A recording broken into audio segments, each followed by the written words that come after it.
Picture this: you're walking into Mount Sinai Hospital at 3 in the morning, and the first thing you see is complete chaos. Doctors rushing around, nurses frantically checking monitors, and in the middle of it all, there's this massive German Shepherd pacing back and forth like his entire world is falling apart.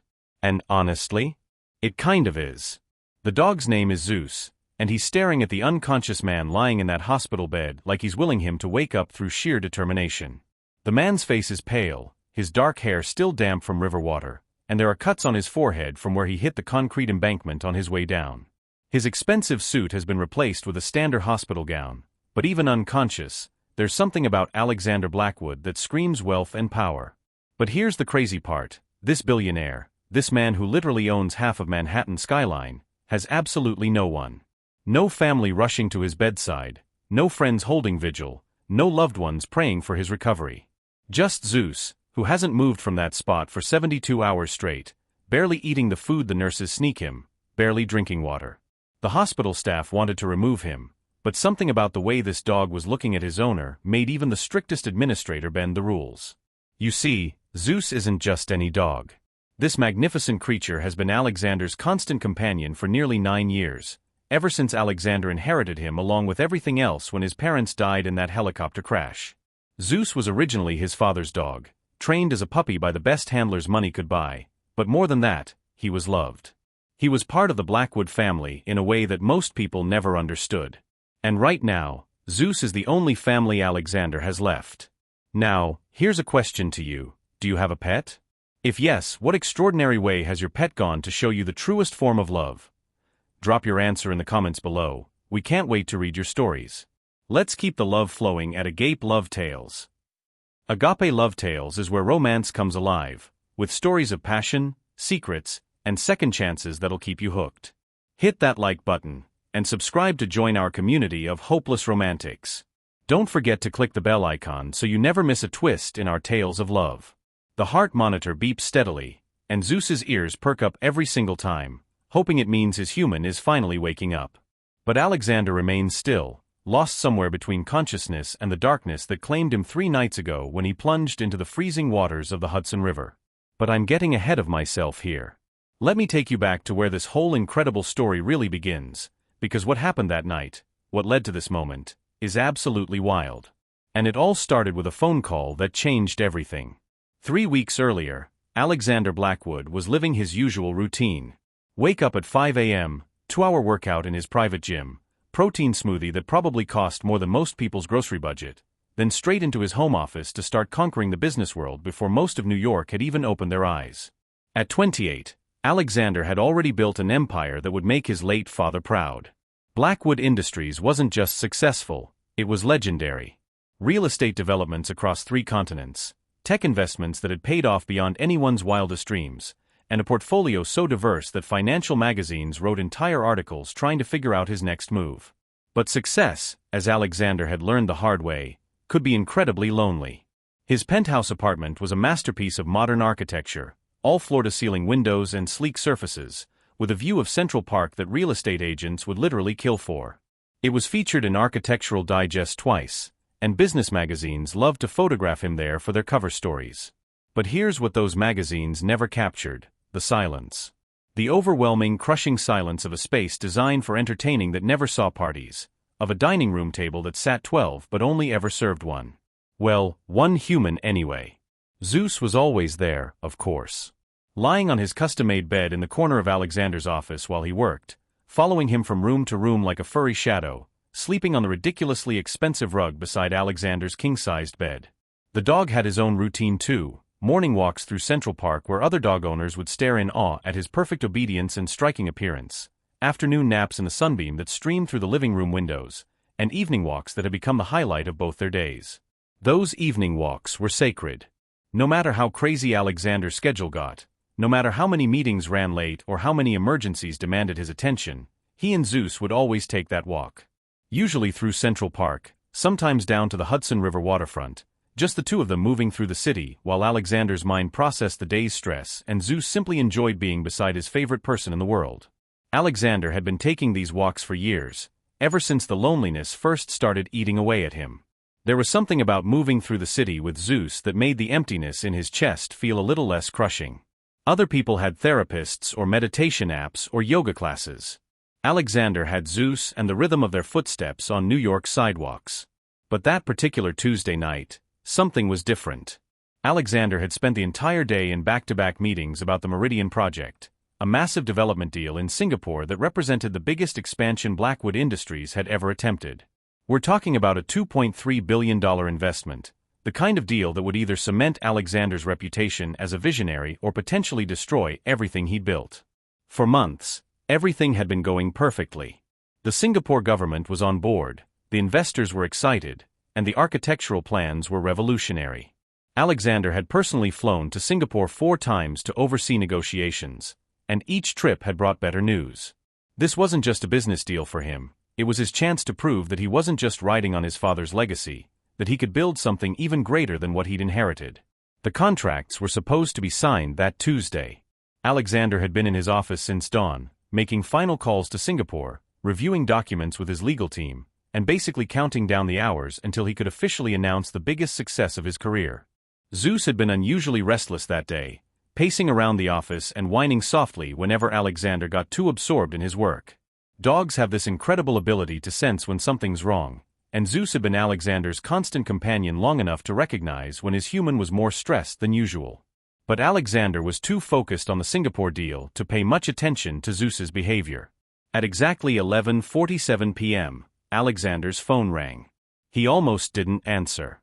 The day had been perfect, the deal was done, and he was finally ready to take Zeus on their evening walk and maybe actually celebrate for once in his life. But the caller ID showed his Singapore contact, and Alexander figured they were calling to congratulate him or maybe discuss some minor final detail. Instead, he heard the words that would haunt him for the rest of his life. The Singapore government had pulled out. Not just delayed the project or asked for modifications. Completely, utterly, devastatingly pulled out. A new administration had taken power, and their first act was to cancel all pending foreign development projects. The Meridian project was dead, and with it, Alexander's $2.3 billion investment was about to become the biggest financial disaster in Blackwood Industries' history. But it got worse. Much worse. The Singapore contact explained, with what sounded like genuine sympathy, that the cancellation would trigger penalty clauses in dozens of subsidiary contracts. Construction companies that had already begun preliminary work, architectural firms that had devoted months to the project, legal teams across 3 countries, they were all going to demand compensation. And thanks to the way Alexander had structured the deal to maximize potential profits, Blackwood Industries was liable for all of it. When the dust settled, the company would lose approximately $1.8 billion. Not revenue, actual cash, gone forever. Alexander sat in his leather chair, staring out at the city lights, trying to process what he'd just heard. In the span of one phone call, he'd gone from celebrating the biggest success of his career to facing the biggest catastrophe. Blackwood Industries wouldn't go bankrupt, he had enough diversified assets to absorb the loss, but it would cut his wealth by nearly 40% overnight. But the money wasn't even the worst part. The worst part was the failure. The knowledge that he'd bet everything on this project and lost. The realization that business magazines would spend months analyzing his mistake, that competitors would whisper about how Alexander Blackwood had finally proven he was just a lucky kid who inherited daddy's company. Zeus had been watching Alexander throughout the phone call, and as soon as it ended, the dog padded over and rested his massive head on Alexander's knee. It was a gesture Zeus had been making since he was a puppy whenever he sensed that Alexander needed comfort, and even in his shock, Alexander automatically reached down to stroke Zeus's ears. Alexander looked at Zeus and felt something crack inside his chest. This dog had been his constant companion through every triumph and disaster of the past 9 years. Zeus had been there when Alexander closed his first major deal, when he'd been featured on the cover of Forbes, when he'd won business awards and given speeches to rooms full of people who envied everything about his life. But Zeus had also been there during the panic attacks Alexander never talked about publicly, the nights when the loneliness felt like it might actually kill him, the moments when he wondered if all his success was worth the price he'd paid in isolation. And now Zeus would be there for this too. The biggest failure of Alexander's life, and the one witness who would never judge him for it was this loyal, loving creature who didn't care about money or business deals or reputation. Zeus just cared about Alexander. That realization should have been comforting. Instead, it made everything worse. because it reminded Alexander of just how alone he truly was. No girlfriend to call and share his devastation with, no best friend to meet for drinks and help him process the disaster, no family to rally around him during the crisis. Just Zeus, who was perfect and wonderful but couldn't actually understand what Alexander was going through. The walk that night wasn't their usual leisurely stroll through Central Park. Alexander was too agitated, too consumed with racing thoughts about damage control and media management and all the ways his life was about to change. Instead, he found himself heading toward the Hudson River, walking faster than Zeus was used to, his mind spinning with worst-case scenarios and desperate plans. Zeus trotted alongside him, occasionally looking up with concern as Alexander muttered to himself about contract clauses and penalty payments, and whether he should call an emergency board meeting or wait until morning. The dog knew something was seriously wrong, but he did what he always did, stayed close, stayed loyal, and trusted that Alexander would figure things out like he always did. They ended up at a section of the waterfront that Alexander rarely visited, a quieter stretch where the city lights reflected off the dark water and the sound of traffic faded to a distant hum. There was a metal railing separating the walkway from the water, and Alexander found himself gripping it with both hands, staring down at the Hudson River and trying to figure out how his perfect day had turned into such a nightmare. The water was about 15 feet below, dark and uninviting in the October cold. Alexander wasn't thinking about jumping or anything dramatic like that. He was just trying to process the magnitude of what had happened, trying to figure out how he was going to explain to his board of directors that his confidence in the Singapore deal had just cost them nearly $2 billion. Zeus sensed his human's distress and pressed closer, actually nudging Alexander's leg with his nose in a gesture that clearly meant pay attention to me instead of whatever's making you upset.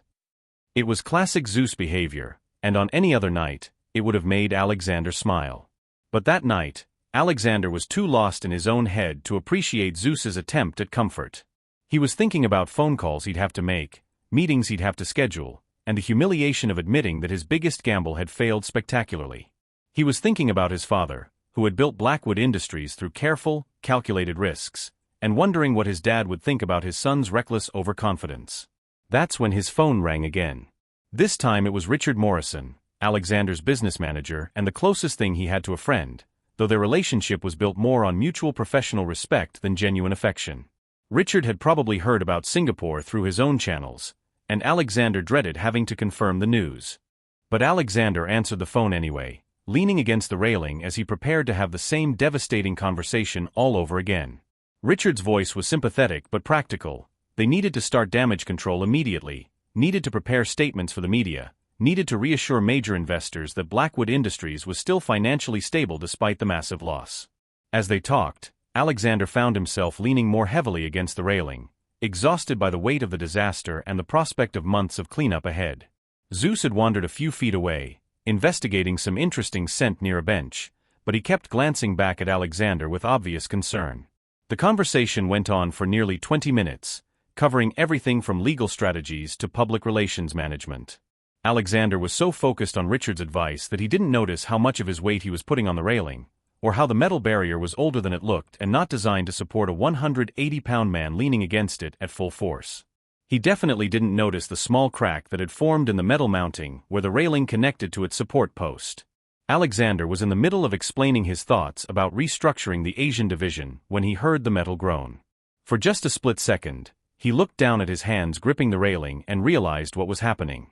The barrier was failing, the metal pulling away from its moorings, and Alexander was about to fall 15 feet into the freezing Hudson River. He tried to push back, tried to shift his weight away from the failing railing, but physics and momentum were working against him.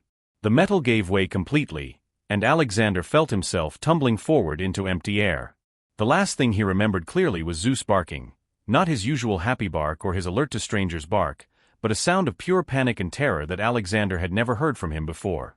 Then there was the shock of hitting the freezing water, the disorienting sensation of going under, and a sharp pain in his head as he struck something hard on his way down. After that, everything went dark. What happened next is the kind of thing that makes you believe in miracles, or at least in the incredible power of a dog's love for his human. Zeus didn't hesitate for even a split second. The moment Alexander hit the water, this 120-pound German Shepherd launched himself over the remaining section of railing without any thought for his own safety. German Shepherds are strong swimmers, but the Hudson River in October is brutally cold, and Zeus had never been trained for water rescue. None of that mattered to him. His human was in danger, and every instinct Zeus possessed demanded that he help. Alexander was unconscious when he hit the water, which in some ways probably saved his life because it meant he didn't panic or struggle. But it also meant he was sinking fast, his expensive suit and leather shoes weighing him down as the current started to carry him away from the shore. Zeus hit the water with a splash that echoed off the nearby buildings, and the shock of the cold would have been overwhelming for any creature. But this incredible dog didn't let it slow him down. He started swimming toward Alexander with powerful strokes, his thick coat providing some insulation against the freezing temperature, but not enough to protect him for long. The current was working against both of them, pulling Alexander further from shore and making it difficult for Zeus to reach him. But German Shepherds were originally bred for endurance and determination, and Zeus had something even more powerful driving him: absolute devotion to the man who had been his entire world for 9 years. When Zeus finally reached Alexander, his human was floating face down and completely unresponsive. Zeus did something that would have been impressive in a trained rescue dog and was absolutely miraculous in a pet who had never been taught water rescue techniques. He managed to get his mouth around the back of Alexander's suit jacket and started swimming toward shore, supporting Alexander's weight and keeping his head above water. It should have been impossible. Zeus weighed 120 pounds, Alexander weighed about 180, and they were both fighting against a current that wanted to sweep them toward the middle of the river. The water was so cold that hypothermia would have started setting in within minutes for both of them. Zeus was already exhausted from the initial swim to reach Alexander, and now he was trying to tow dead weight back to safety. But somehow, this incredible dog kept going. Stroke after stroke, fighting against the current and his own fatigue, Zeus slowly made progress toward the shore. His breathing was labored, his movements were getting less coordinated as the cold sapped his strength, but he never let go of Alexander's jacket. Never even considered letting go. About 3 blocks away, Maya Chen was having what she would later describe as the worst night of her veterinary career. Maya was 26 years old, in her final year of veterinary school, and working the night shift at the Hudson Valley Animal Clinic to help pay for her education. The clinic was small and understaffed, located in a converted brownstone about 6 blocks from the river, and Maya often found herself as the only person on duty during overnight hours. That particular night had been a series of emergencies. First, a cat had been brought in after being hit by a car, requiring 3 hours of delicate surgery to repair a shattered leg. Then a dog had arrived in the middle of a severe allergic reaction, needing immediate treatment to prevent anaphylactic shock. Maya had been on her feet for 14 straight hours, running on nothing but coffee and determination, when she finally had a moment to step outside for some fresh air. The Hudson Valley Animal Clinic was located just close enough to the river that Maya could hear the water on quiet nights, and she often took her breaks on the small back porch that faced toward the waterfront. It was one of the few perks of working the overnight shift, those few minutes of peace when the city felt almost serene. But that night, instead of peaceful river sounds, Maya heard something that made her blood run cold. Barking. Desperate, frantic barking that sounded like an animal in genuine distress. Maya had been working with animals long enough to distinguish between different types of barking. This wasn't a dog playing or alerting to a stranger, this was the sound of an animal in panic, possibly in danger. And it was coming from the direction of the river. Her first instinct was to go back inside and mind her own business. Maya had learned the hard way that getting involved in situations outside her professional responsibilities could lead to complications she couldn't afford. She was already working 3 part-time jobs to pay for school, and she couldn't risk anything that might interfere with her studies or her income. But that barking continued, and something about it tugged at Maya's heart in a way she couldn't ignore.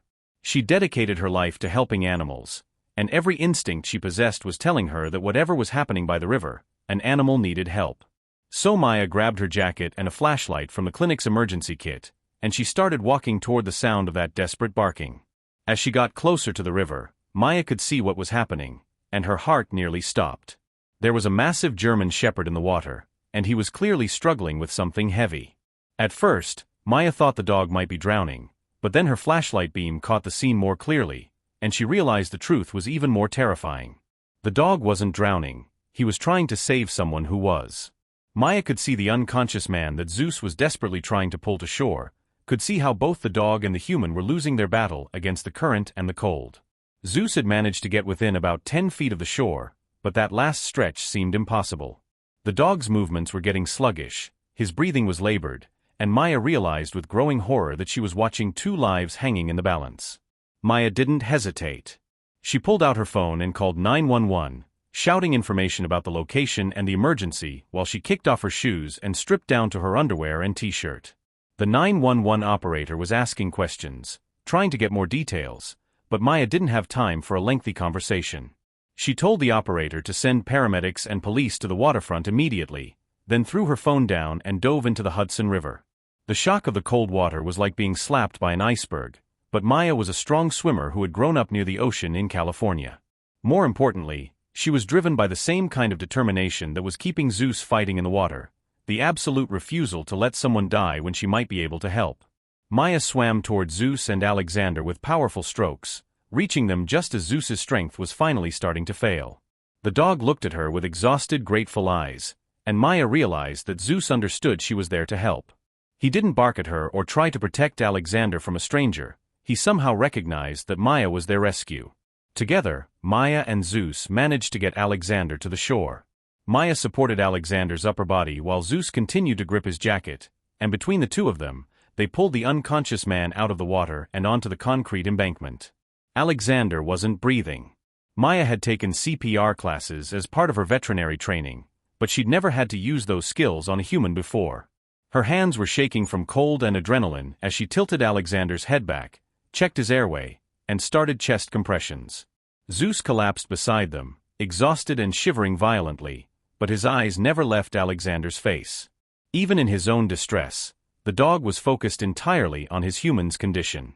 Maya worked on Alexander for what felt like hours but was probably only a few minutes, alternating between chest compressions and rescue breathing while she prayed that the paramedics would arrive soon. Alexander's lips were blue, his skin was pale and cold, and Maya was starting to fear the worst when suddenly he coughed up river water and started breathing on his own. He didn't regain consciousness, but he was alive. The sirens were getting closer, and Maya allowed herself one moment of relief before she turned her attention to Zeus. The German Shepherd was in bad shape. His thick coat had provided some protection against the cold water, but he'd been swimming in near-freezing temperatures for at least 10 minutes, and his body temperature was dangerously low. Zeus was shivering uncontrollably, his breathing was shallow, and Maya realized that saving Alexander might have cost Zeus his own life. That's when the paramedics arrived, followed closely by police officers and firefighters.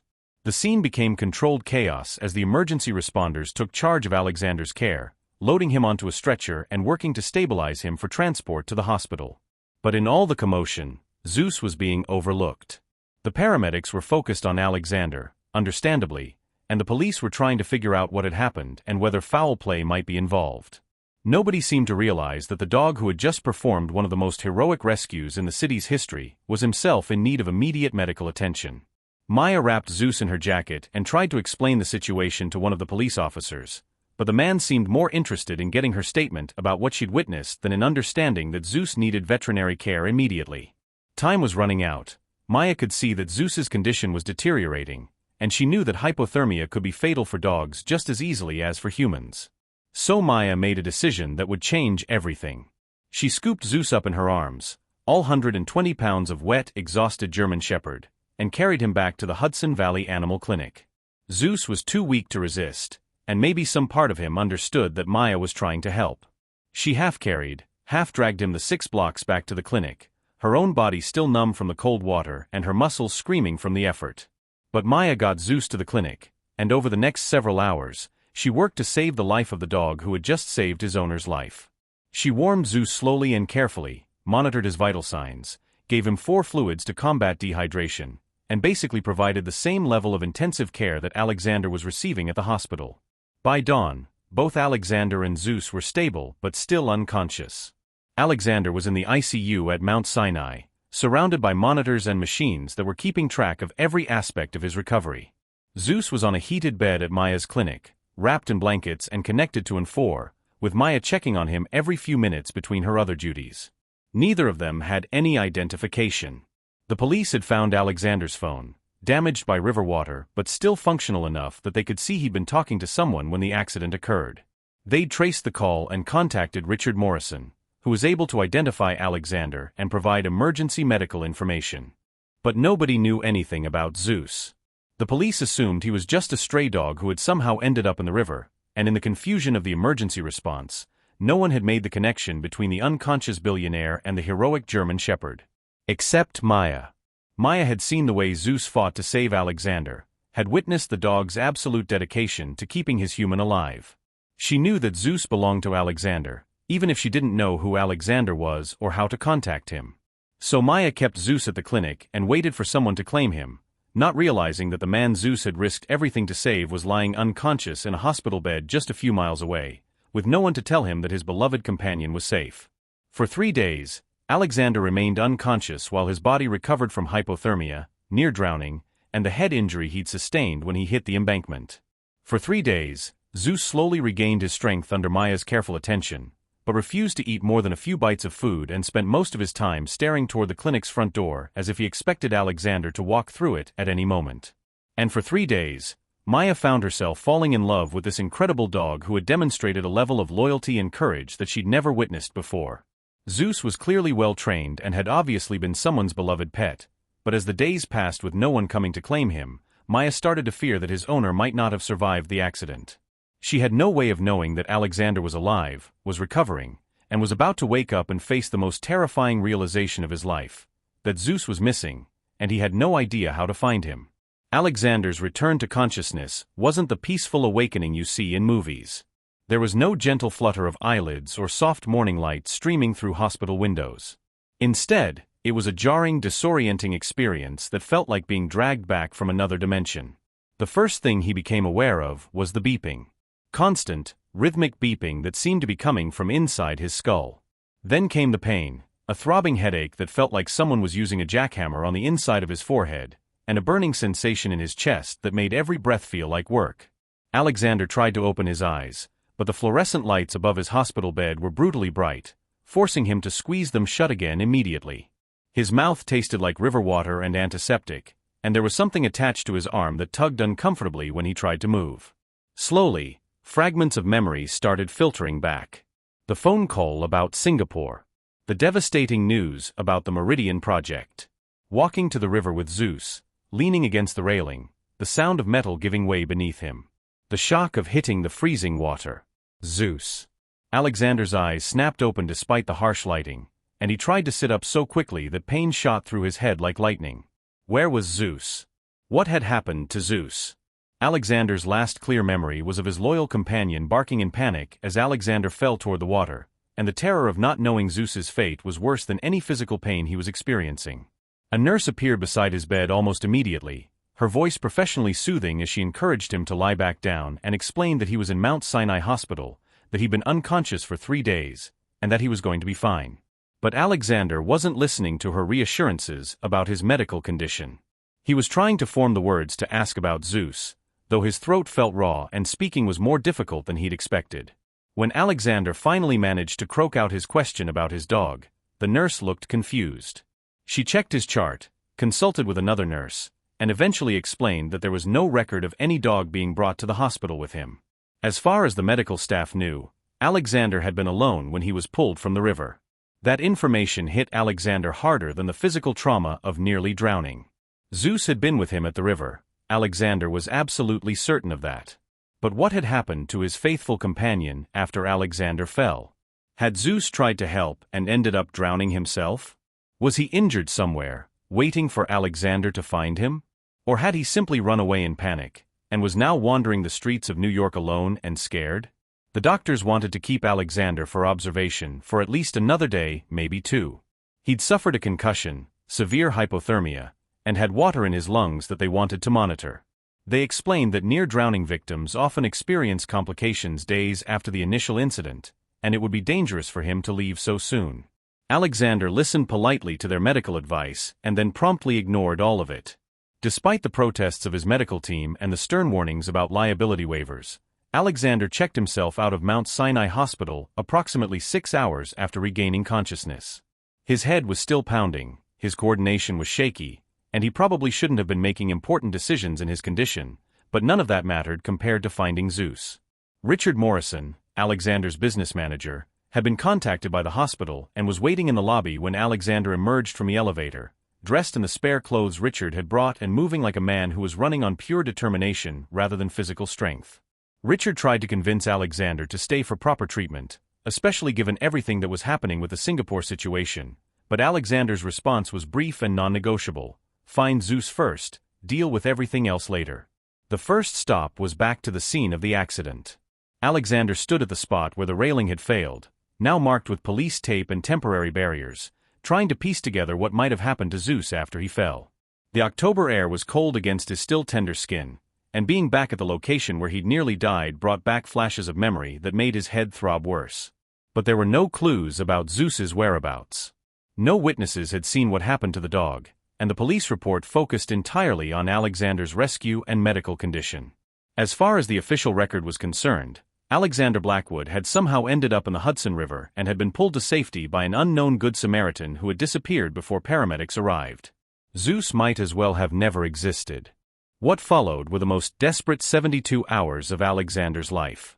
This man who commanded boardrooms and closed billion-dollar deals found himself walking through every animal shelter in Manhattan, Queens, and Brooklyn, carrying a photo of Zeus on his phone and asking the same questions over and over again. The first shelter Alexander visited was the Manhattan Animal Care Center, a large, overcrowded facility that processed hundreds of stray animals every week. Alexander waited in line behind people looking to adopt pets, feeling completely out of place in his expensive suit among families in casual clothes, but determined to check every possible lead. When it was finally his turn to speak with a staff member, Alexander showed Zeus's photo and explained that his dog had gone missing 3 nights ago near the Hudson River. The shelter worker was sympathetic but not particularly hopeful.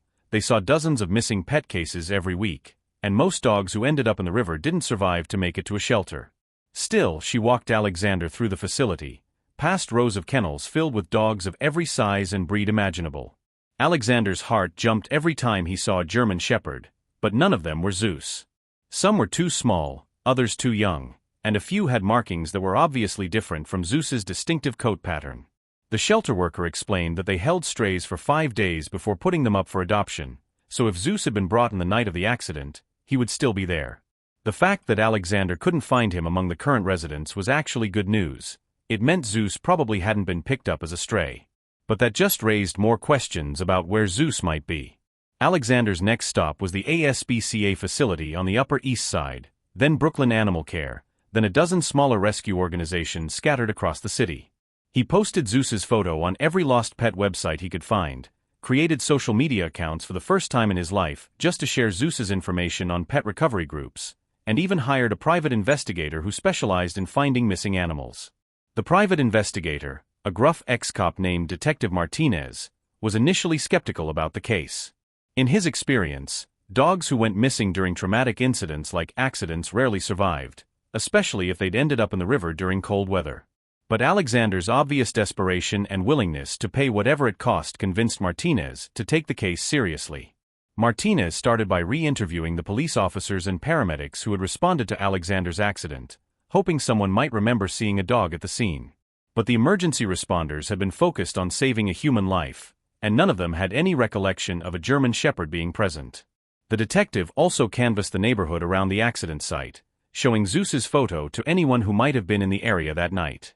A few people remembered hearing barking around the time of the incident, but no one had actually seen Zeus or knew what had happened to him. Meanwhile, Alexander was conducting his own search with an intensity that worried everyone who knew him. Richard Morrison tried to convince him to focus on the business crisis that was still unfolding from the Singapore disaster, but Alexander's response was always the same: Zeus came first, everything else could wait. Alexander walked the streets around the Hudson River for hours every day, calling Zeus's name and hoping against hope that his loyal companion was somehow still in the area, waiting to be found. He visited every veterinary clinic within a 10-mile radius of the accident site, leaving his contact information and Zeus's photo with instructions to call immediately if a German Shepherd matching the description was brought in for treatment. Most of the veterinary staff he spoke with were kind but realistic about his chances. A dog who had been missing for several days in New York City faced numerous dangers: traffic, other animals, lack of food and water, and the simple challenge of surviving in an urban environment without human care. The longer Zeus remained missing, the less likely it became that Alexander would ever see him again. But Alexander refused to give up. He increased the reward for Zeus's return to $50,000, then $100,000, then eventually $250,000. He hired additional private investigators, bought advertising space in local newspapers, and even considered hiring a helicopter to search the areas along the Hudson River where Zeus's body might have washed ashore. It was Detective Martinez who finally suggested that Alexander might be looking in all the wrong places. If Zeus had been injured in the river that night, the detective reasoned, someone might have taken him directly to a veterinary clinic for treatment rather than to an animal shelter. And if that had happened, Zeus might still be recovering at a clinic somewhere, with staff who had no way of knowing his owner was desperately searching for him. That suggestion gave Alexander new hope and a more focused search strategy. Instead of just visiting clinics to leave his information, he started asking detailed questions about any German shepherds who had been brought in for emergency treatment over the past week. Most clinics were limited in what they could share due to patient confidentiality policies, but Alexander's obvious distress and the substantial reward he was offering convinced some staff members to at least confirm whether they were currently treating a dog matching Zeus's description. 6 miles away, at the Hudson Valley Animal Clinic, Maya Chen was experiencing her own form of emotional turmoil. Zeus had been under her care for 4 days now, and despite her best efforts to locate his owner, no one had come forward to claim him. Maya had called every animal shelter in the city to report that she had found a German Shepherd near the river, hoping that someone might have filed a missing pet report. She'd also contacted the police precinct that had responded to the accident, thinking they might have information about the dog's owner, but the officers she spoke with seemed confused by her questions. As far as they knew, there had been no dog involved in the river incident that night. What Maya didn't realize was that in the chaos of the emergency response, no one had made the connection between the human victim and the canine hero. Alexander had been unconscious when he was pulled from the water, and Zeus had been so exhausted that he'd basically collapsed on the riverbank. By the time Maya carried Zeus away from the scene, the police and paramedics were entirely focused on Alexander's medical emergency, and no one thought to ask whether the dog belonged to the drowning victim. So Maya was left caring for a dog who was clearly someone's beloved pet, but with no way of reuniting him with his family. Zeus was well-trained, obviously well-fed and groomed, and had the kind of calm temperament that only came from years of proper socialization and care. Someone was definitely missing this incredible animal, but Maya had no idea how to find them. In the meantime, Zeus was struggling with his own emotional trauma. Physically, he had recovered completely from his hypothermia and exhaustion. Maya's quick thinking and excellent veterinary care had prevented any long-term health consequences from his time in the freezing river. But emotionally, Zeus was clearly devastated by the separation from Alexander. The proud, confident German Shepherd that had risked his life to save his owner had been replaced by a depressed, anxious animal who barely ate and spent most of his time staring at the clinic's front door. Zeus would perk up hopefully every time someone entered the building, only to sink back into dejection when it turned out to be just another client bringing in their pet for routine care. Maya had been working with animals long enough to recognize separation anxiety, but she'd never seen a case this severe. Zeus wasn't destructive or aggressive, he was just heartbroken. He would accept food from Maya's hand, but showed no enthusiasm for eating. He would allow her to examine him and provide medical care, but there was no joy in his interactions, no tail wagging or playful behavior that would indicate he was bonding with her as a temporary caretaker. It was clear that Zeus was grieving, and Maya found herself grieving along with him. She developed a deep respect and affection for this brave, loyal dog over the past few days, and watching him suffer emotionally was almost harder than treating his physical injuries had been. Maya started staying late at the clinic just to spend extra time with Zeus, hoping that additional attention and companionship might help lift his spirits. She would sit beside his bed and talk to him about her day, her studies, her hopes of opening her own veterinary practice someday. Zeus would listen politely, sometimes even resting his head against her leg, but his eyes always held that same look of patient waiting, as if he knew that his real human would eventually come through that door. On the 4th night, Maya made a decision that went against every professional protocol she'd been taught. She took Zeus home with her. Maya's apartment was a tiny studio in Queens, barely large enough for one person, let alone a person and a 120-pound German Shepherd. But Maya couldn't stand the thought of Zeus spending another night alone at the clinic, surrounded by the sounds and smells of other animals in distress. Maybe being in a home environment would help him feel less abandoned. The experiment was only partially successful. Zeus seemed marginally more relaxed in Maya's apartment, and he did eat a full meal for the first time since she'd rescued him. But he spent most of the evening stationed by Maya's front door, alert and hopeful every time he heard footsteps in the hallway outside. Maya found herself talking to Zeus more that night, sharing details about her life that she rarely discussed with anyone. She told him about growing up in a small town in California, where her father had been a high school science teacher and her mother had worked at the local library. She explained how she'd always known she wanted to work with animals, how she'd volunteered at the town's animal shelter throughout high school and saved every penny from her part-time job to pay for college. Zeus listened with the kind of focused attention that made Maya understand why people said dogs were better listeners than most humans. His intelligent brown eyes never left her face while she talked, and occasionally he would tilt his head in a way that suggested he was actually processing what she was saying. Maya also found herself confessing her fears about the future. Veterinary school was expensive, and even with her multiple part-time jobs, she was accumulating debt that would take years to pay off.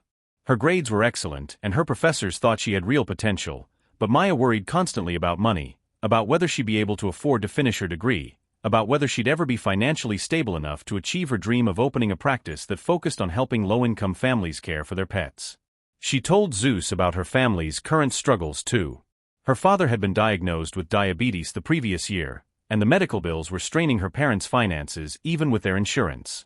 Maya had been sending money home whenever she could, which made her own financial situation even more precarious. But she also told Zeus about her hopes and dreams. How she wanted to open a veterinary clinic that offered sliding scale pricing for families who couldn't afford traditional vet bills. How she believed that everyone deserved to have their beloved pets receive proper medical care, regardless of their income level. How she'd seen too many animals suffer because their families couldn't afford treatment, and how she was determined to change that situation in whatever small way she could. Zeus seemed to understand the emotion behind her words, even if he couldn't comprehend the specific details. At one point during her monologue, he actually moved closer and rested his massive head in her lap, offering the kind of comfort that Maya realized she desperately needed. It was the first time since the accident that Zeus had initiated physical contact with anyone other than Alexander, and Maya felt honored by his trust. She stroked his ears gently and continued talking, sharing stories about her childhood pets and her dreams for the future, while Zeus provided the kind of patient, non-judgmental companionship that she hadn't realized she was missing. That night was a turning point for both of them. Zeus still missed Alexander desperately, but he was beginning to accept Maya as a friend rather than just a caretaker. And Maya was starting to understand that her connection with Zeus went beyond professional responsibility. She genuinely cared about this incredible dog and wanted to see him happy again. On the 5th day after the accident, Maya made a decision that would change everything. Zeus's physical recovery was complete, and while she'd grown attached to him, Maya knew that keeping him indefinitely wasn't fair to either of them. Zeus needed to be reunited with his family, and someone out there was probably desperate to find him. Maya had been thinking about Detective Martinez's theory, that Zeus might have ended up at a veterinary clinic rather than an animal shelter. She decided to take Zeus back to the area where she'd found him, hoping that being in familiar territory might trigger some kind of recognition or behavior that could provide clues about where he lived. It was a long shot, but Maya was running out of ideas. The walk from Maya's apartment to the Hudson River waterfront took about 20 minutes, and Zeus's behavior changed dramatically as they got closer to the familiar area. His ears perked up, his pace quickened, and for the first time in days, he showed genuine enthusiasm about something. Maya had to lengthen her stride to keep up with him as he pulled toward the river with obvious purpose. When they reached the spot where Maya had found Zeus and Alexander, the dog became visibly agitated. He paced back and forth along the waterfront, whining softly and occasionally barking in the direction of the city. It was clear that Zeus recognized the location and associated it with something important, but Maya still had no idea how to interpret his behavior or use it to locate his family. Then Zeus did something unexpected. Instead of continuing to pace along the water, he started walking inland, away from the river and toward the more residential areas of the neighborhood. His movement was purposeful rather than random. He wasn't just wandering, he was clearly heading somewhere specific. Maya decided to follow him and see where he led. Zeus walked with increasing confidence through the streets of Manhattan, occasionally pausing to check that Maya was still with him but never hesitating about which direction to take. It became obvious that he knew exactly where he was going, and Maya realized that Zeus was taking her home. The walk took nearly 40 minutes, with Zeus leading Maya through a maze of city streets that gradually became more upscale as they moved toward the Upper East Side. Maya had lived in New York long enough to recognize wealth when she saw it, and the neighborhood Zeus was leading her through was definitely expensive real estate. When Zeus finally stopped, it was in front of one of the most luxurious apartment buildings Maya had ever seen.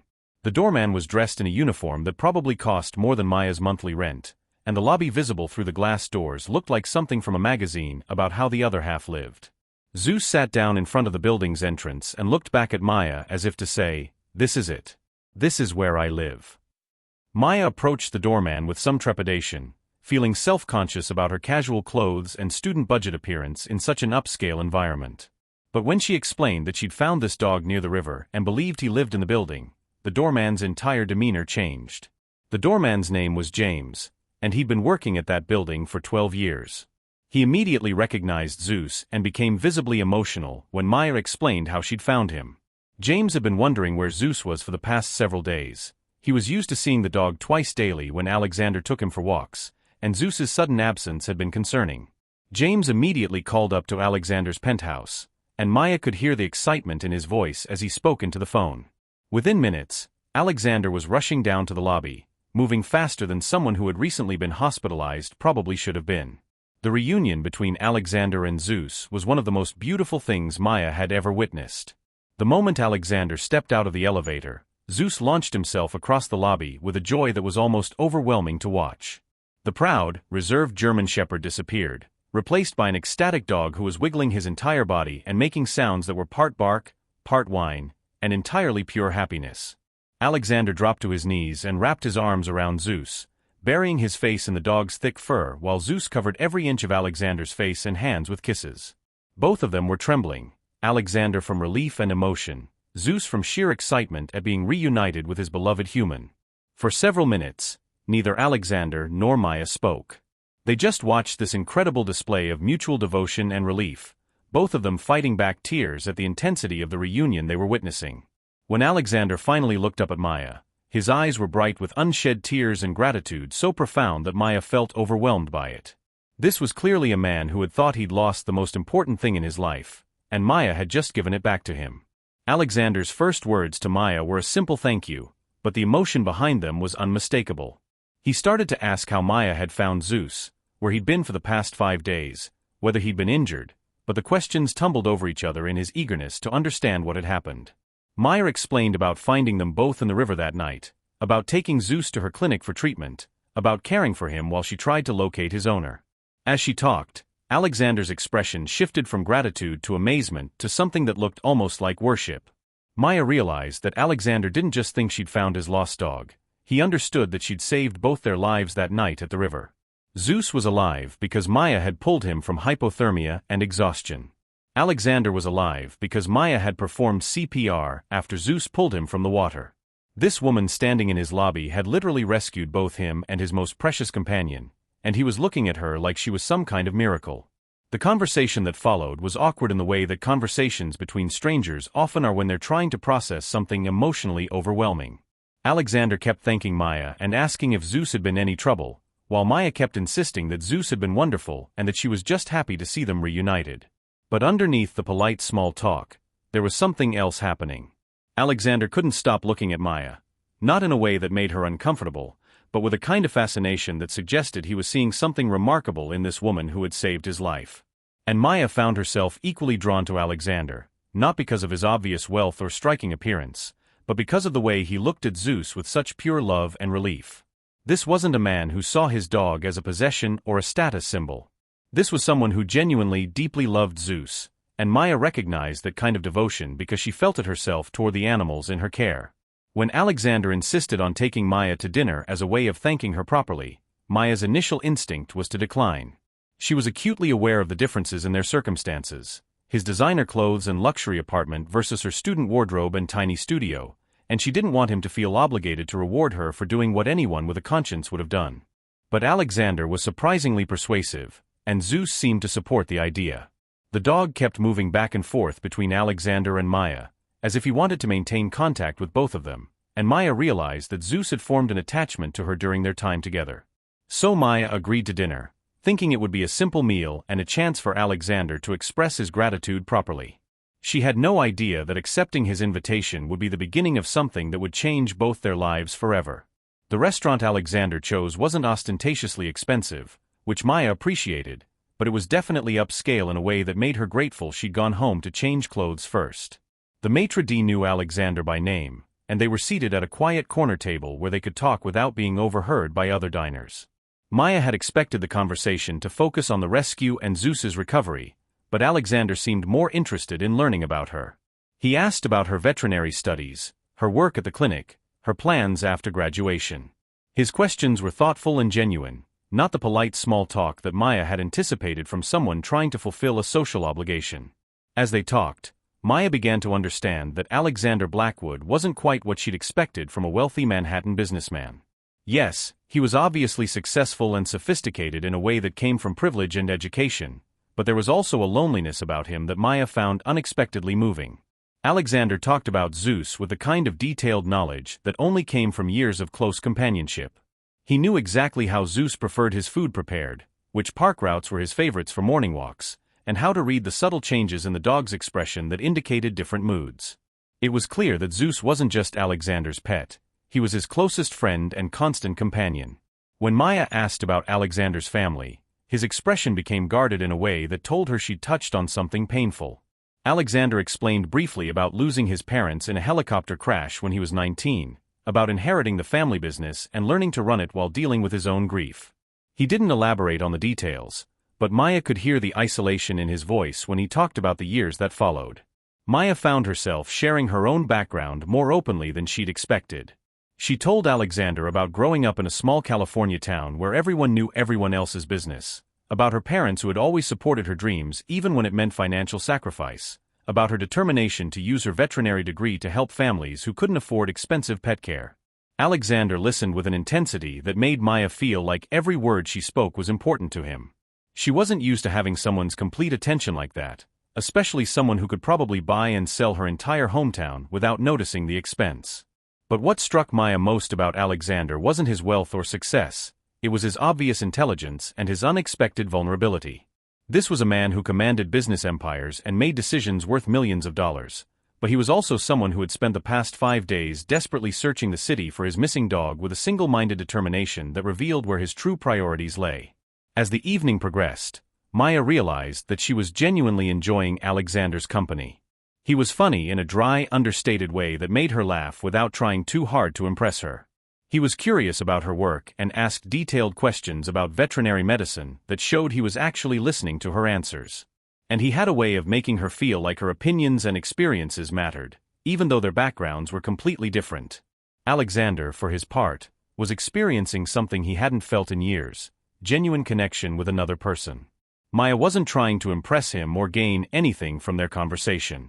She wasn't intimidated by his wealth or deferential because of his business reputation.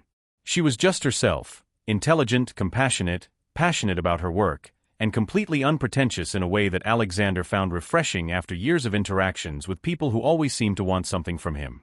When Maya talked about her dreams of opening a clinic that provided affordable veterinary care, Alexander found himself genuinely interested in the logistics and challenges she'd face.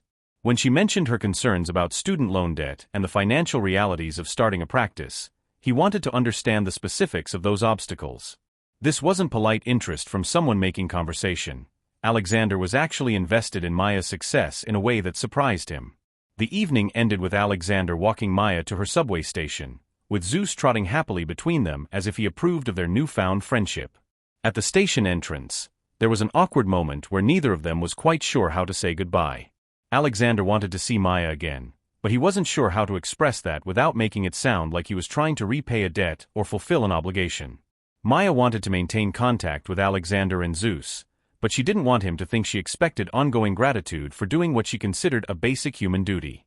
In the end, it was Zeus who solved their dilemma. The dog refused to say goodbye to Maya, sitting down firmly beside her and looking back and forth between his two favorite humans as if he couldn't understand why they were trying to separate.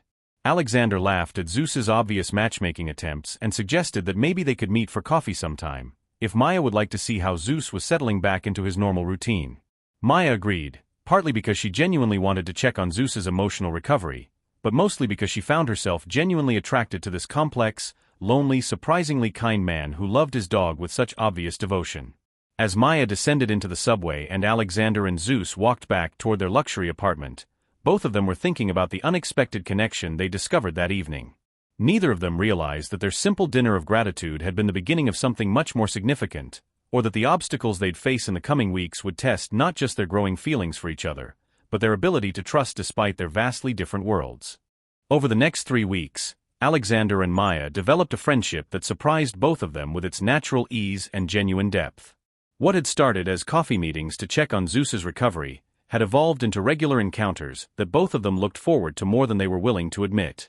Their second meeting had been at a small cafe near Maya's veterinary clinic, chosen because it was one of the few places in the neighborhood that allowed dogs inside.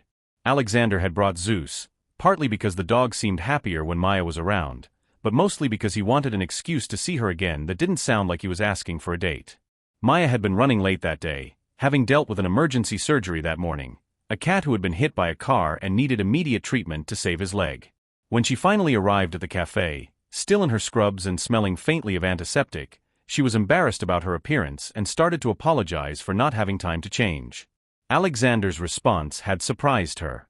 Instead of polite reassurance, he'd asked detailed questions about the surgery, genuinely interested in the medical procedures she'd performed and the challenges she'd faced. It was the first time in years that someone had shown such focused interest in Maya's work, treating her expertise with the same respect they might show a human surgeon. That conversation had revealed something important about both of them. Alexander wasn't just being polite, he was genuinely fascinated by Maya's knowledge and skills. And Maya wasn't intimidated by Alexander's obvious intelligence and success. She was energized by having someone who could keep up with her intellectually and who appreciated the complexity of what she did. Their third meeting had been a walk through Central Park with Zeus, who was clearly in his element trotting between his two favorite people while they talked about everything from veterinary medicine to business strategy to their completely different childhoods. Alexander had grown up with private tutors and boarding schools, summer houses in the Hamptons and ski trips to Switzerland. Maya had grown up with public school and family camping trips, working part-time jobs in high school and learning to stretch every dollar her family had. But despite their vastly different backgrounds, they discovered unexpected common ground. Both of them were driven by a desire to make a meaningful impact with their work. Both of them valued loyalty and genuine connection over superficial relationships. And both of them had experienced profound loneliness, though for different reasons. Alexander's loneliness came from success that had isolated him from authentic human connection. People approached him because of what he could do for them, not because of who he was. Maya's loneliness came from the opposite direction. Working multiple jobs and studying constantly had left little time for relationships, and her financial constraints meant she often couldn't participate in the social activities that built friendships. By their fourth meeting, Alexander had started looking forward to Maya's company with an intensity that both thrilled and worried him.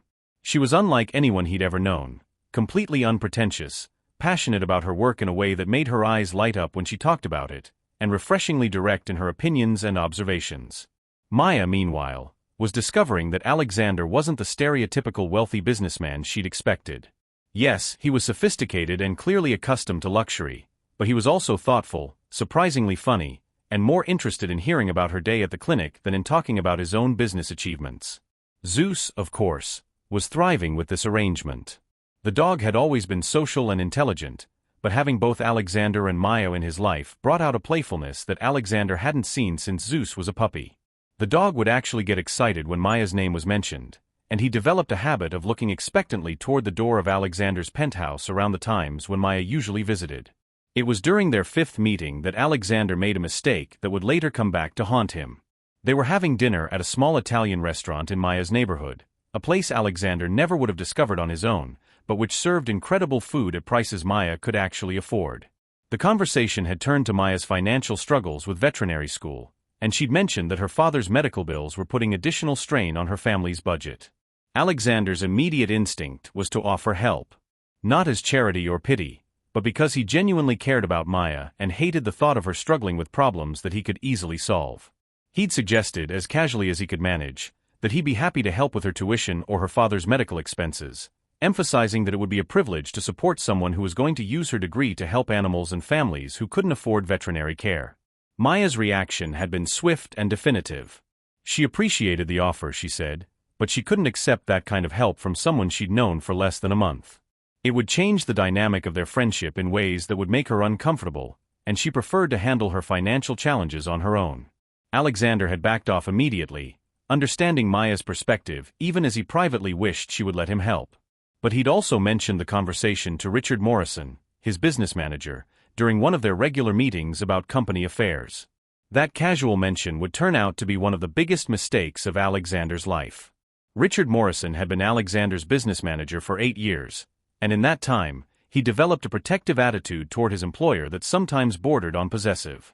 Richard genuinely believed that his job was to shield Alexander from anyone who might try to take advantage of his wealth or prominence, and he took that responsibility very seriously.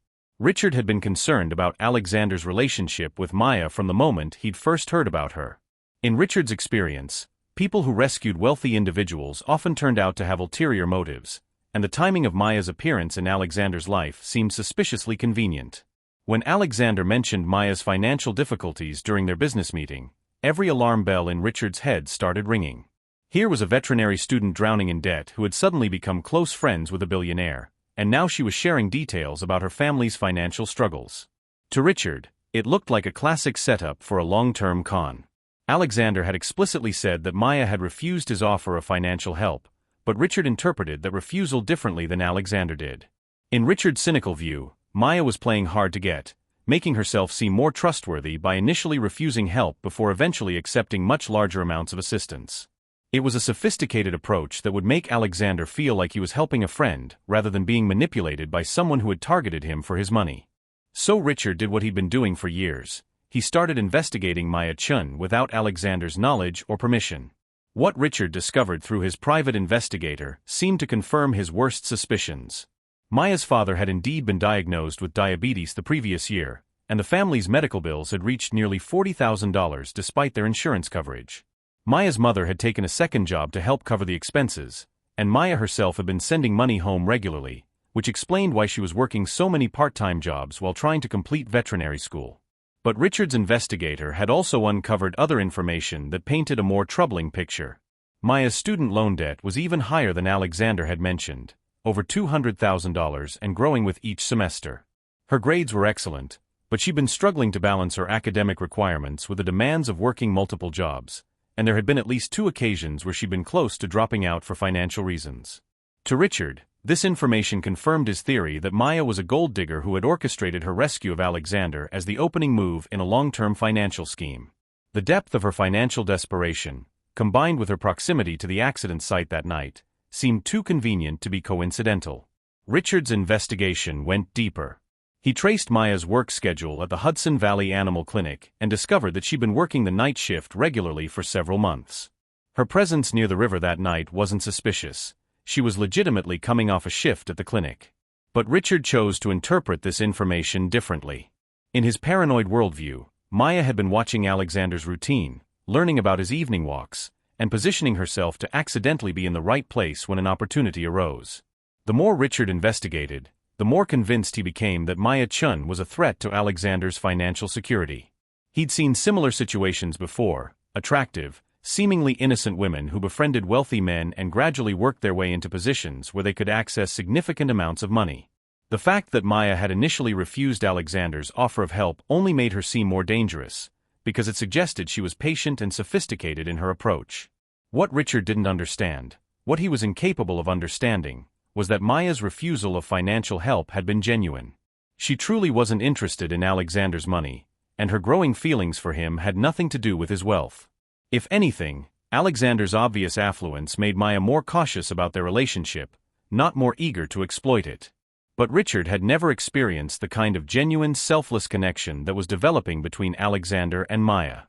In his world, every relationship was transactional, every friendship had a price, and everyone was ultimately motivated by self-interest.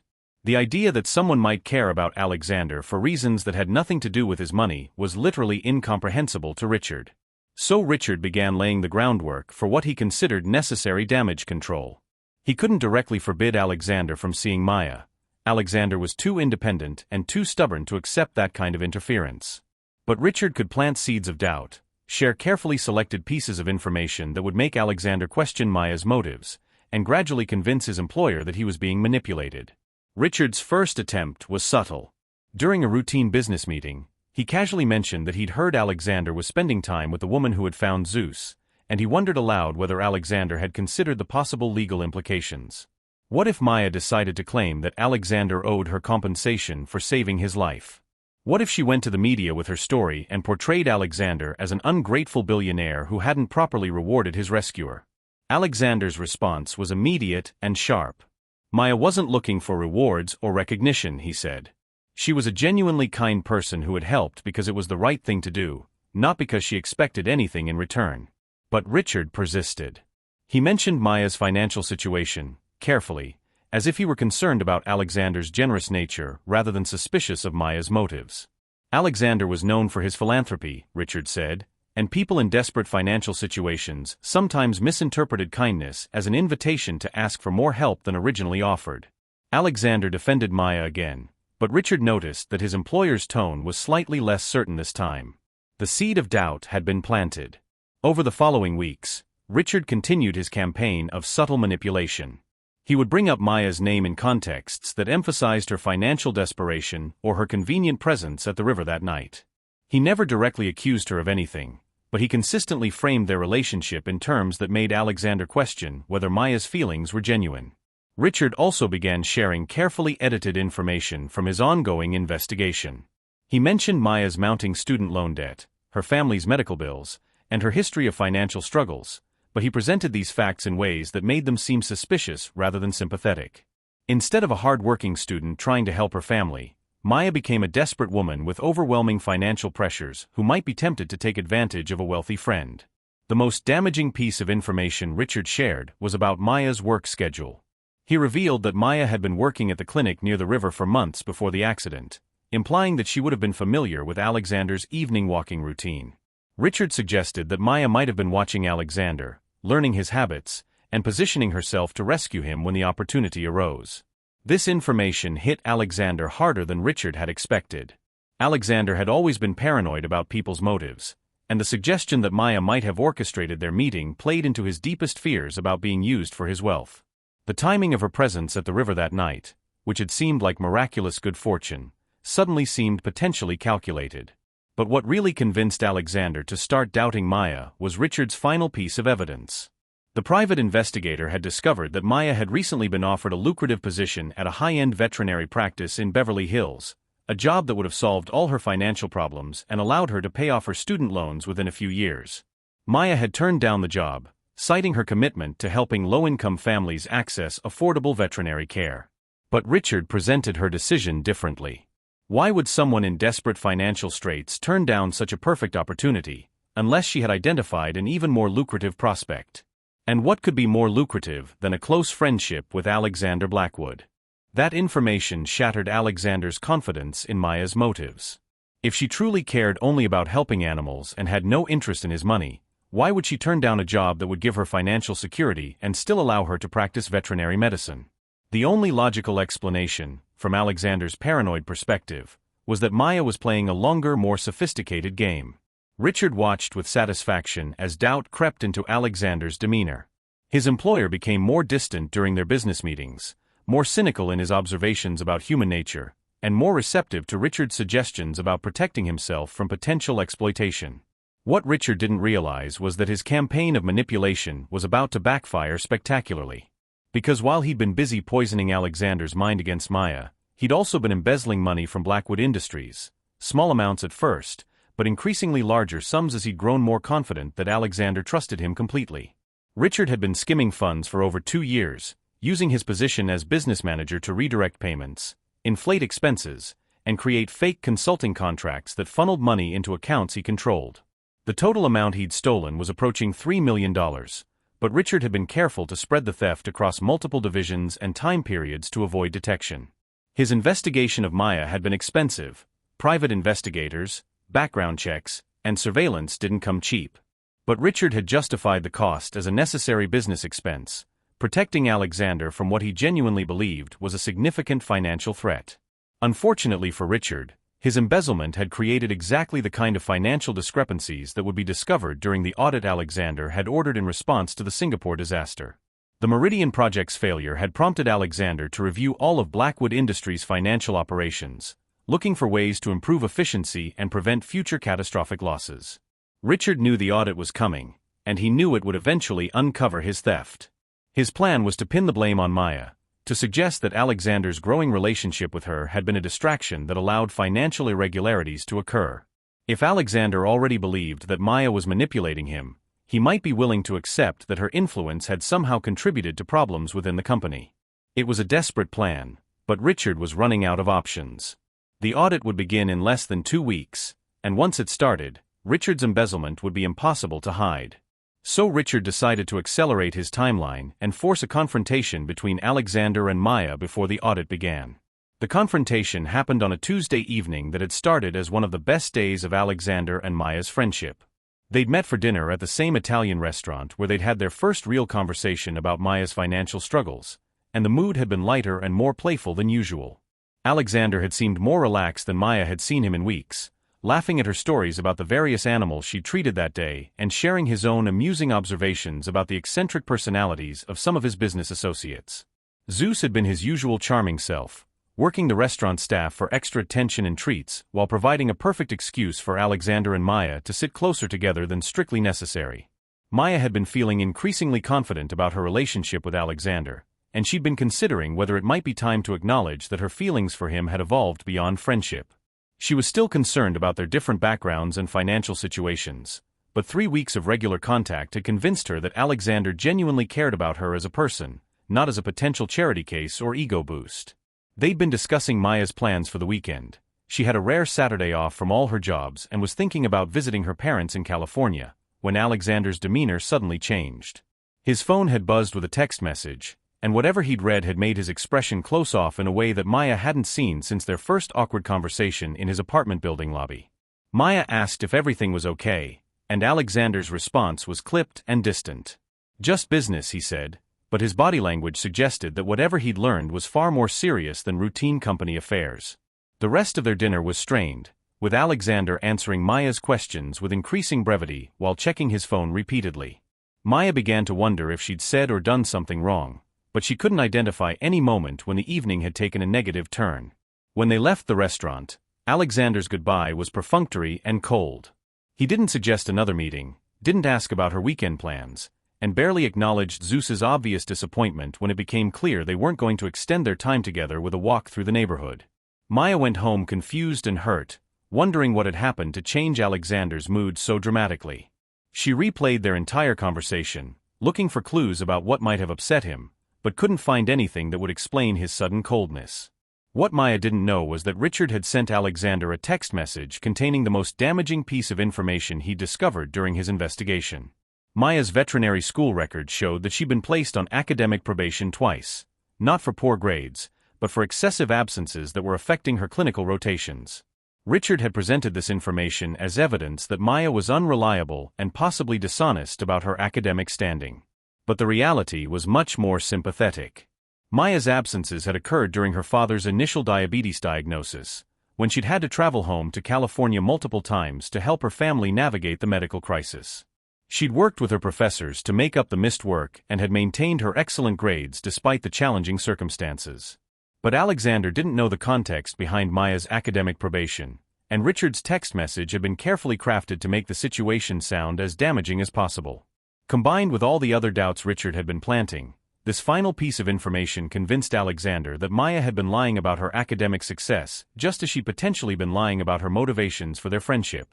The next day, Maya tried to call Alexander to ask about his sudden mood change the previous evening, but her call went straight to voicemail.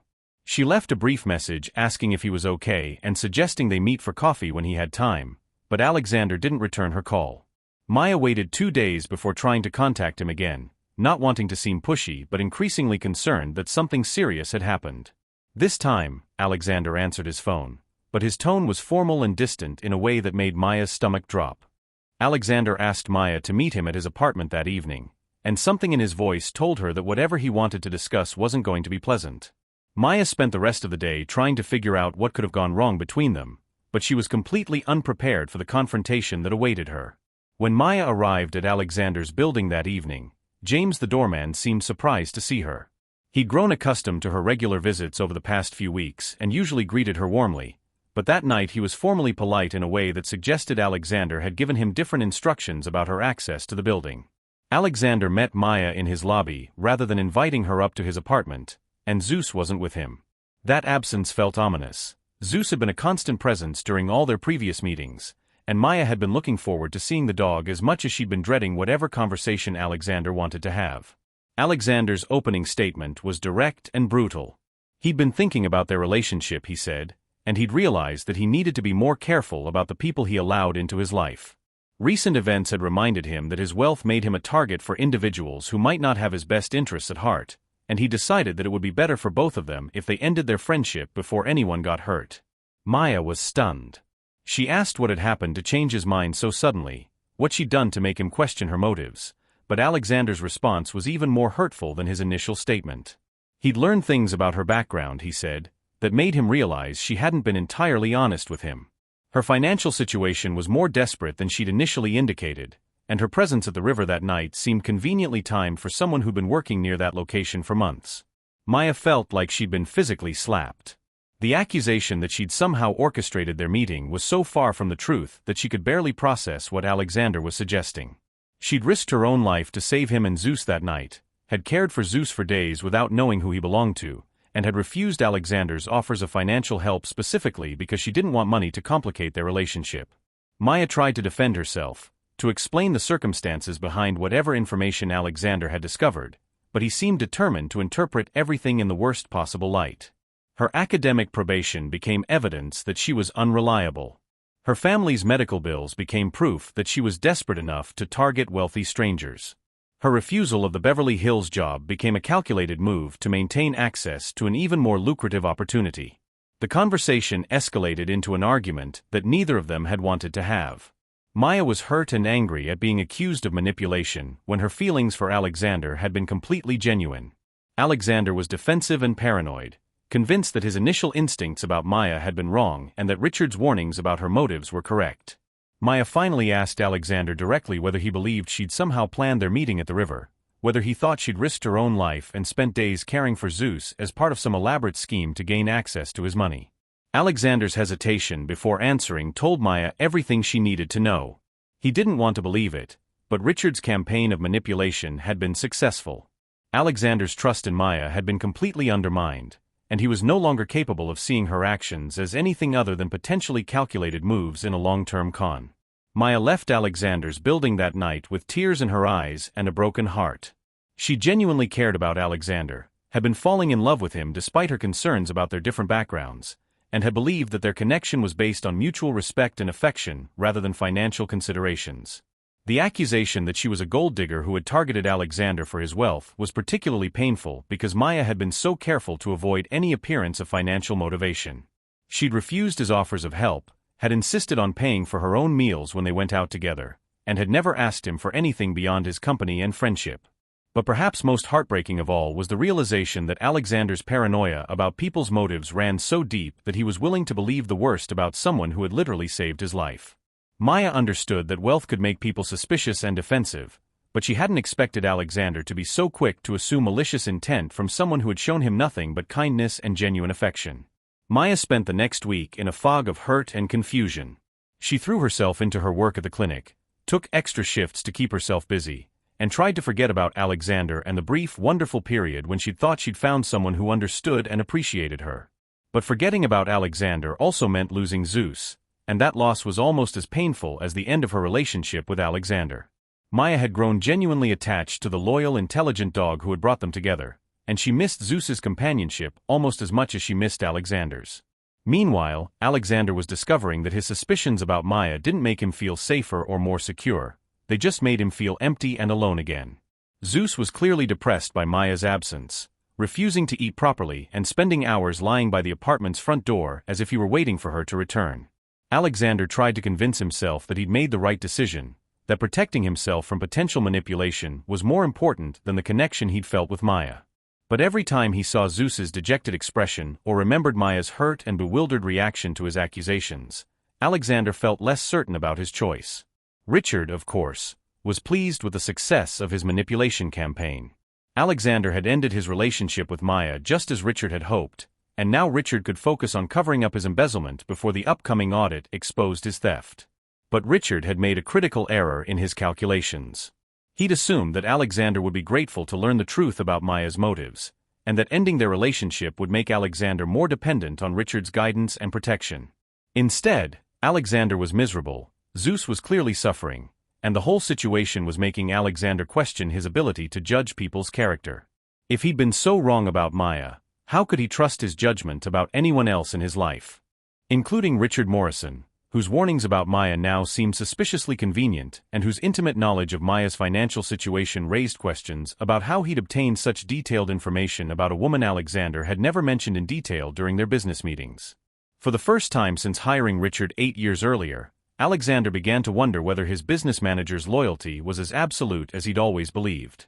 Alexander's growing suspicions about Richard Morrison were confirmed in the most devastating way possible when the audit of Blackwood Industries began exactly 2 weeks after his confrontation with Maya. The accounting firm Alexander had hired was thorough and methodical, examining financial records going back 3 years in search of inefficiencies and potential improvements following the Singapore disaster. What they found instead was a systematic pattern of embezzlement that had been hidden with sophisticated accounting manipulation. Richard had been stealing money from Blackwood Industries for over 2 years, using his position as business manager to create fake consulting contracts, inflate legitimate expenses, and redirect payments into accounts he controlled. The total amount of his theft was staggering, nearly $3.5 million that had been siphoned away through dozens of small transactions designed to avoid detection. But what made Richard's betrayal even more painful was the realization that his investigation of Maya had been funded with stolen money. The private investigators, background checks, and surveillance that Richard had used to build his case against Maya had cost over $50,000, money that Richard had embezzled from Alexander's own company to pay for his campaign to destroy Alexander's relationship with an innocent woman. Alexander discovered the theft on a Thursday morning when the lead auditor called him with preliminary findings. The conversation was professional and factual, but Alexander could hear the shock in the auditor's voice as he explained the scope of Richard's embezzlement and the sophistication of the methods he'd used to hide it. Alexander's first emotion was disbelief. Richard had been his business manager for 8 years, had helped him navigate countless crises, and had been one of the few people Alexander had trusted completely. The idea that Richard had been systematically stealing from him while pretending to protect his interests was almost impossible to process. But as the auditor explained the details of Richard's theft, Alexander's disbelief turned to rage.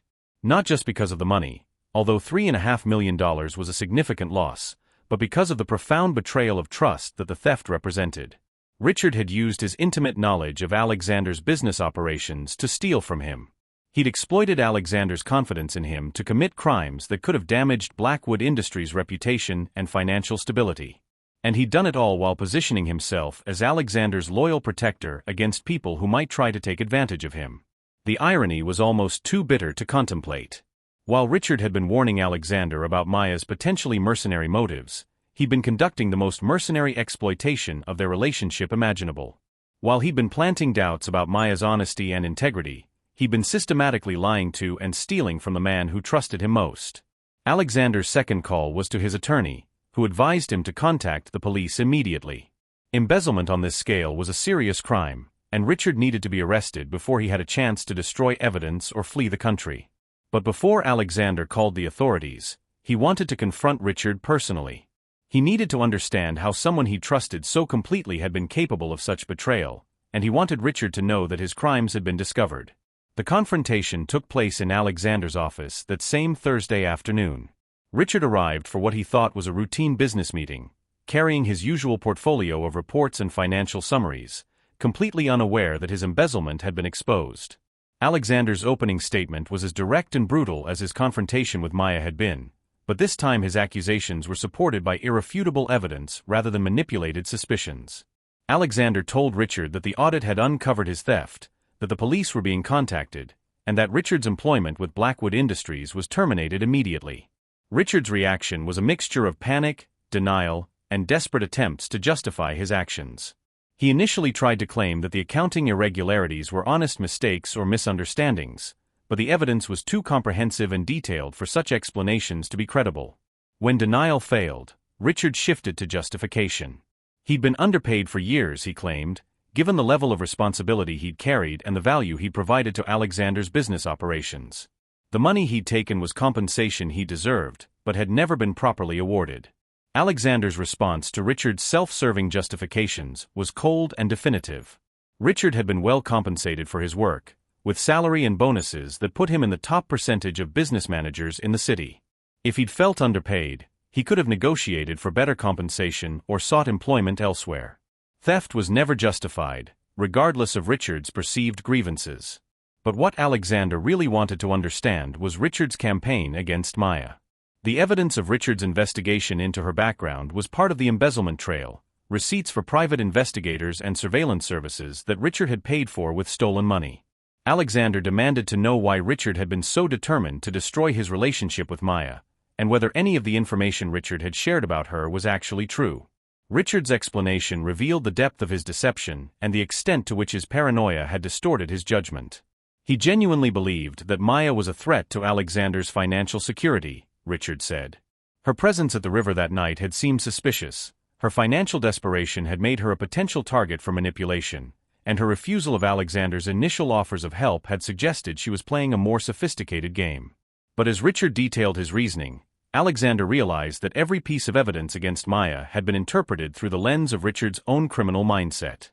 Because Richard was stealing from Alexander, he'd assumed that everyone else was also trying to exploit Alexander's wealth. Because Richard was being deceptive and manipulative, he'd seen deception and manipulation in Maya's honest interactions. The information Richard had shared about Maya's academic probation was technically accurate, but he deliberately omitted the context that would have explained her absences.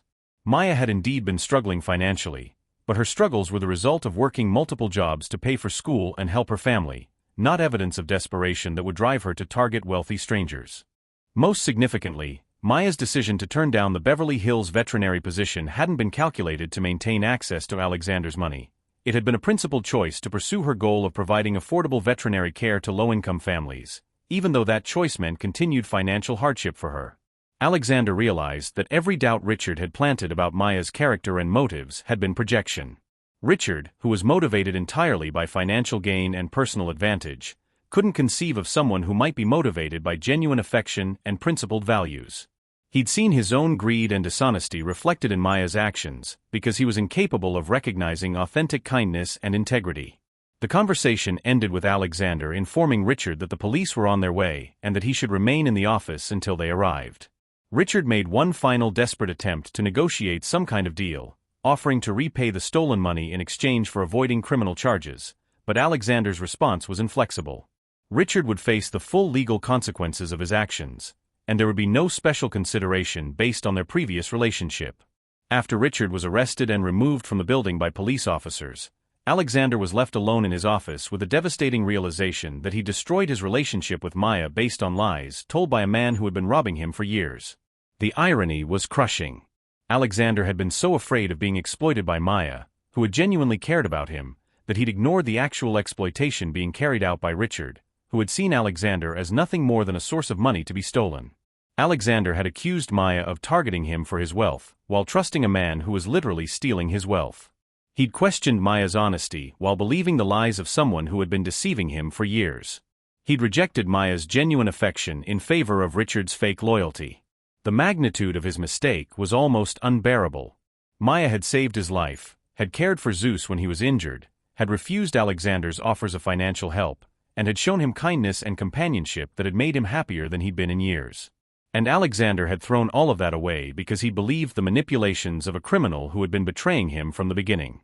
But perhaps the most painful realization was that Alexander's paranoia and trust issues had made him the perfect victim for Richard's manipulation. Alexander's fear of being used for his money had made him unable to recognize genuine affection when he found it, and that vulnerability had been exploited by the very person he trusted to protect him from exploitation. Zeus, who had been present in Alexander's office during part of the confrontation with Richard, seemed to understand that something significant had happened. The dog had always been wary of Richard, never showing the same enthusiasm for the business manager that he displayed with Maya. Now Zeus looked at Alexander with an expression that seemed almost reproachful, as if the dog were asking why Alexander had driven away the woman who had made both of them so happy. Alexander spent the rest of that day and most of the night reviewing everything he knew about Maya, trying to separate Richard's poisonous interpretations from the actual facts of her behavior. When he looked at Maya's actions without the filter of Richard's suspicions, the truth was obvious and heartbreaking. Maya Chen was exactly who she'd appeared to be from the beginning, a kind, hard-working woman who had risked her own life to save a stranger and his dog, who had refused to accept payment for her heroism, and who had valued Alexander's friendship more than his money. And Alexander had destroyed their relationship because he'd been unable to recognize genuine goodness when it was offered to him. The question now was whether it was too late to repair the damage he'd done, or whether Maya would ever be able to forgive him for the accusations he'd made and the trust he'd broken. Alexander had a lot of apologies to make and even more trust to rebuild. But first, he had to figure out how to approach Maya after the way their last conversation had ended, and whether she would even be willing to listen to his explanation of what had really happened. Hey lovelies! Hope you enjoyed every bit of this story. Let's keep the love flowing at Agape Love Tales. Agape Love Tales is where romance comes alive, with stories of passion, secrets, and second chances that'll keep you hooked. Hit that like button, and subscribe to join our community of hopeless romantics. Don't forget to click the bell icon so you never miss a twist in our tales of love. Tomorrow never ends, so does our stories.